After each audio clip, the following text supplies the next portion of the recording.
Now let's talk about division. Now remember that when you multiply exponential expressions, for example, a to the fifth multiplied by a to the second, keep the base and you add the exponents, get a to the power of 7.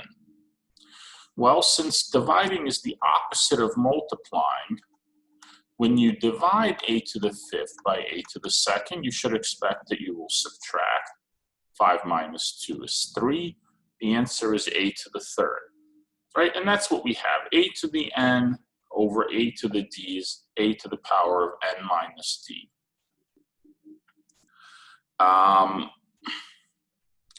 Makes perfect sense.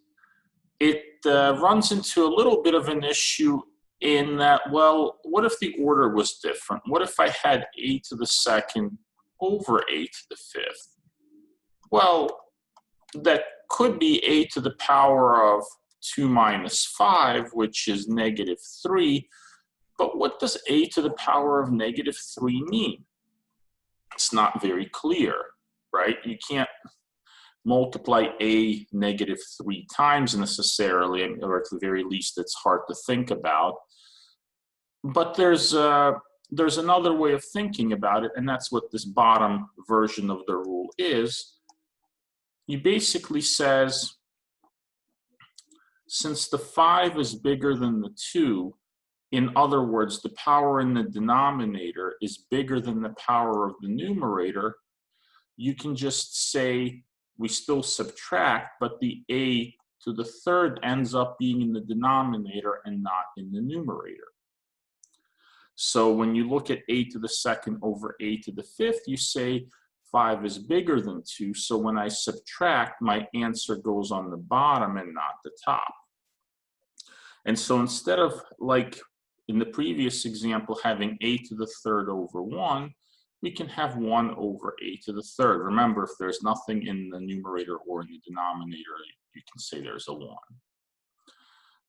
1.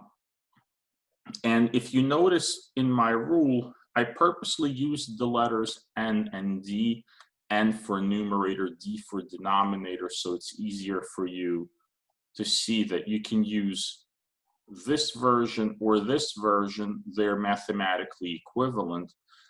It's just that if the denominator is bigger, you might as well use the second version. If the numerator is bigger, you might as well use the first version.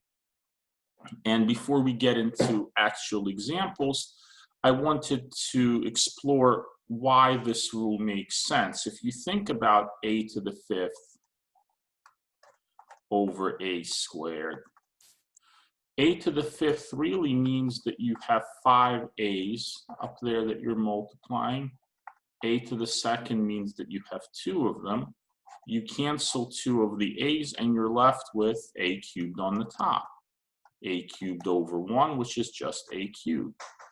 If I was to reverse it,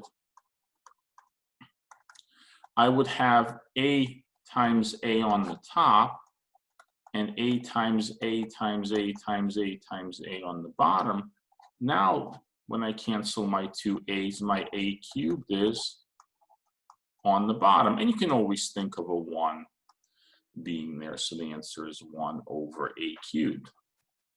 So hopefully this gives you a better idea as to why the rule works the way it does. In the next video, we will look at a few examples of how this rule can be applied.